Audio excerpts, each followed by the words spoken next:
ಬೆಳಗಾವಿವರೆಗೂ ಒಂದೇ ಭಾರತ ರೈಲನ್ನ ವಿಸ್ತರಿಸಬೇಕು ಅನ್ನೋದು ಈ ಭಾಗದ ಜನರ ಬೇಡಿಕೆ ಆಗಿತ್ತು. ಈಗ ಈ ಬಗ್ಗೆ ನಾನು ಸಂಸದನಾದ ನಂತರ ಕೇಂದ್ರ ರೈಲ್ವೆ ಸಚಿವರನ್ನ ಭೇಟಿ ಮಾಡಿ ಮನವಿಯನ್ನ ಸಲ್ಲಿಸಿದ್ದೆ. ಈಗ ಒಂದೇ ಭಾರತ್ ರೈಲು ಆರಂಭಿಸಿರೋದನ್ನ ಸ್ವಾಗತಿಸ್ತೇನೆ ಅಂತ ಮಾಜಿ ಮುಖ್ಯಮಂತ್ರಿ ಹಾಗೂ ಬೆಳಗಾವಿ ಸಂಸದ ಜಗದೀಶ್ ಶೆಟ್ಟರ್ ಹೇಳಿದ್ರು. ಸುದ್ದಿಗಾರರ ಜೊತೆಗೆ ಮಾತನಾಡಿದ ಅವರು, ಬೆಂಗಳೂರು ಟು ಧಾರವಾಡ ಒಂದೇ ಭಾರತ್ ರೈಲನ್ನ ಬೆಳಗಾವಿಗೆ ವಿಸ್ತರಿಸುವಂತೆ ಸಹ ಮನವಿ ಮಾಡಲಾಗಿದೆ. ಈ ಬಗ್ಗೆಯೂ ಕ್ರಮ ಕೈಗೊಳ್ಳುವುದಾಗಿ ಕೇಂದ್ರ ರೈಲ್ವೆ ಸಚಿವ ಅಶ್ವಿನಿ ವೈಷ್ಣವ್ ಅವರು ಭರವಸೆ ನೀಡಿದ್ದಾರೆ. ಇನ್ನು ರೈಲು ಸಂಚಾರ ಆರಂಭವಾದ ನಂತರ ವೇಳಾಪಟ್ಟಿಗೆ ಸಂಬಂಧಿಸಿದ ಗೊಂದಲಗಳನ್ನ ಪರಿಹರಿಸಲಾಗುವುದು ಅಂತ ತಿಳಿಸಿದರು. ದಿನಗಳ ಕನಸಿತ್ತು. ಬೆಳಗಾವಿ ಜನರು ಯಾವಾಗ ನಾ ಇಲ್ಲಿ ಲೋಕಸಭಾ ಸದಸ್ಯರಾದೆ ಅವತ್ತಿನಿಂದಲೂ ಬೆಳಗಾವಿ ಜನರ ಭಾಳ ಮುಖ್ಯವಾದಂಥ ಬೇಡಿಕೆ ಪುಣಾದಿಂದ ಬೆಳಗಾವಿಗೆ ಒಂದೇ ಭಾರತ ಟ್ರೈನ್ ಬರಬೇಕು. ಅದೇ ರೀತಿ ಬೆಂಗಳೂರಿನಿಂದ ಏನು ಪ್ರಾರಂಭ ಆಗಿದೆ ಅದು ಹುಬ್ಬಳ್ಳಿ ಧಾರವಾಡವರೆಗೆ ಬಂದಿದೆ, ಅದು ಬೆಳಗಾವಿವರೆಗೂ ಬರಬೇಕು ಅನ್ನುವಂಥದ್ದು ಮೊದಲಿಂದು ಡಿಮಾಂಡು. ನಾನು ಲೋಕಸಭಾ ಸದಸ್ಯನಾದ ಮೇಲೆ ಮೊದಲ ಅಧಿವೇಶನಕ್ಕೆ ಹೋದಾಗಲೇ ನಮ್ಮ ಕೇಂದ್ರ ರೈಲ್ವೆ ಸಚಿವರಾದಂಥ ವೈಷ್ಣವ್ ಅವರಿಗೆ, ಸೋಮಣ್ಣವರಿಗೆ ಪರ್ಸನಲಿ ಭೇಟಿಯಾಗಿ ಇದೆಲ್ಲ ಒಂದು ಕನ್ವಿನ್ಸ್ ಮಾಡೋದಾಗಂಥ ಸಂದರ್ಭದಲ್ಲಿ ವೈಷ್ಣವರು ಹೇಳಿದರು, ನಾನು ವಿದಿನ್ 3 ಮಂತ್ಸ್ ಒಳಗಾಗಿ ಪುಣಾ ಟು ಬೆಳಗಾವಿ ಒಂದೇ ಭಾರತ ಟ್ರೈನನ್ನು ಬಿಡಿಸ್ತೀನಿ, ಅದೆಲ್ಲ ಪ್ಲ್ಯಾನಿಂಗ್ ಆಗಿದೆ ಅನ್ನುವಂತ ಹೇಳಿದರು. ಆ ಅಶ್ಯೂರೆನ್ಸ್ ಕೊಟ್ಟ ಪ್ರಕಾರ 3 ತಿಂಗಳಲ್ಲಿ ಇವತ್ತು ಒಂದೇ ಭಾರತ ಟ್ರೈನು ಬೆಳಗಾವಿಗೆ ಬಂದದ್ದು ಪುಣಾದಿಂದ. ಇದು ಭಾಳ ನಾನು ಸ್ವಾಗತ ಮಾಡ್ತೀನಿ, ಅಭಿನಂದನೆಗಳನ್ನು ಸಲ್ಲಿಸ್ತೀನಿ. ಮತ್ತು ಅದೇ ರೀತಿ ಅವ್ರಿಗೆ ಡಿಮಾಂಡು ಇಟ್ಟಿದ್ದೆ ನಾನು, ಏನಂದರೆ ಏನು ಬೆಂಗಳೂರಿಂದ ಬರ್ತದೆ ಒಂದೇ ಭಾರತ ಅದು ಬೆಳಗಾವಿಗೆ ಬರಬೇಕು ಅನ್ನುವಂಥದ್ದು, ಅದನ್ನು ಅಷ್ಟು ವರ್ಕೌಟ್ ಮಾಡ್ತಾಯಿದ್ದಾರೆ. ಮತ್ತು ಮೊನ್ನೆ ಇದನ್ನು ಡಿಕ್ಲೇರ್ ಮಾಡಿದಾಗ ಇಮಿಡಿಯೇಟ್ಲಿ ಅವತ್ತೇ ನಾನು ಮಧ್ಯಾಹ್ನ ವೈಷ್ಣವ್ರಿಗೆ ಫೋನ್ ಮಾಡಿದ್ದೆ.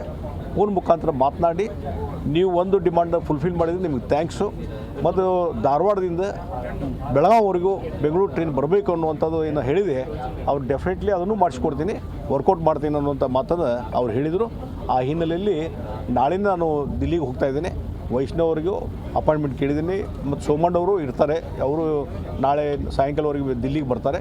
ಅಲ್ಲಿ ಹೋಗಿ ಇದನ್ನು ಪರ್ಸ್ಯೂ ಮಾಡಿ ಆದಷ್ಟು ಬೇಗನೆ ಈ ಒಂದು ಧಾರವಾಡಕ್ಕೆ ಬರುವಂಥ ಒಂದೇ ಭಾರತ ಬೆಂಗಳೂರು ಟ್ರೈನು ಬೆಳಗಾವಿ ತರುವಂಥದ್ದು ಈಗಾಗಲೇ ಅಶ್ಯೂರೆನ್ಸ್ ಕೊಟ್ಟಿದ್ದಾರೆ, ಅದನ್ನ ಇಂಪ್ಲಿಮೆಂಟ್ ಮಾಡುವಂಥ ಕೆಲಸ ನಾವು ಮಾಡಿಸ್ತೀವಿ.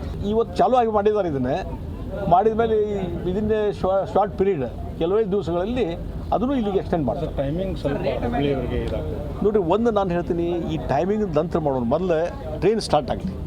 ಟೈಮಿಂಗ್ ಇನ್ಕನ್ವೀನಿಯಂಟ್ ಏನದ, ಮತ್ತೊಂದು ಏನದ, ಆಮೇಲೆ ಅದು ಸಾಲ್ವ್ ಮಾಡೋಕ್ಕೆ ಬರ್ತದೆ. ಕೊಲ್ಲಾಪುರ ಭಾಗದಲ್ಲಿ ಅಲ್ಲಿ ಜನರ ಅಪೇಕ್ಷೆ, ಅಲ್ಲಿ ರಾಜಕೀಯ ಮುಖಂಡರ ಅಪೇಕ್ಷೆ ಅಲ್ಲಿಗೂ ಬರಬೇಕು ಅನ್ನುವಂಥದ್ದು.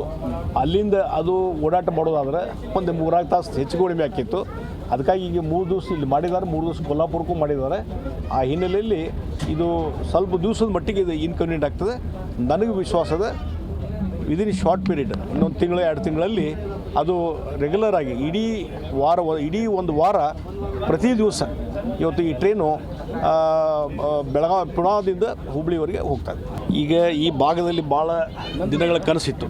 ಬೆಳಗಾವಿ ಜನರು ಯಾವಾಗ ನಾ ಇಲ್ಲಿ ಲೋಕಸಭಾ ಸದಸ್ಯರಾದೆ ಅವತ್ತಿನಿಂದಲೂ ಬೆಳಗಾವಿ ಜನರ ಭಾಳ ಮುಖ್ಯವಾದಂಥ ಬೇಡಿಕೆ ಪುಣಾದಿಂದ ಬೆಳಗಾವಿಗೆ ಒಂದೇ ಭಾರತ ಟ್ರೈನ್ ಬರಬೇಕು.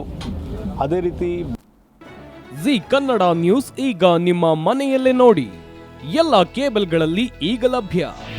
ನಿಮ್ಮ ನೆಚ್ಚಿನ ಜಿ ಕನ್ನಡ ನ್ಯೂಸ್ ಈಗ ಸನ್ ಡೈರೆಕ್ಟ್ ನಲ್ಲಿ number 292, Tata play number 1664, Jio TV number 1334, NXT digital number 30, in cable number 30, city networks 51, U digital number 162, GTPL number 17, Rockline telecommunications number 42, Shri Basaveshwara cable number 168, rural cable network 60, Vinayaka digital 57, Abhishek cable 821, city channel 53, Siddeshwara cable network 57, V4 digital Infotech 628, Surya digital networks 53, Gajanan digital number 836, Malnad infotech private limited number 56, metro cast number 830, victory digital number 167ರಲ್ಲಿ ನೋಡಿ ಆನಂದಿಸಿ.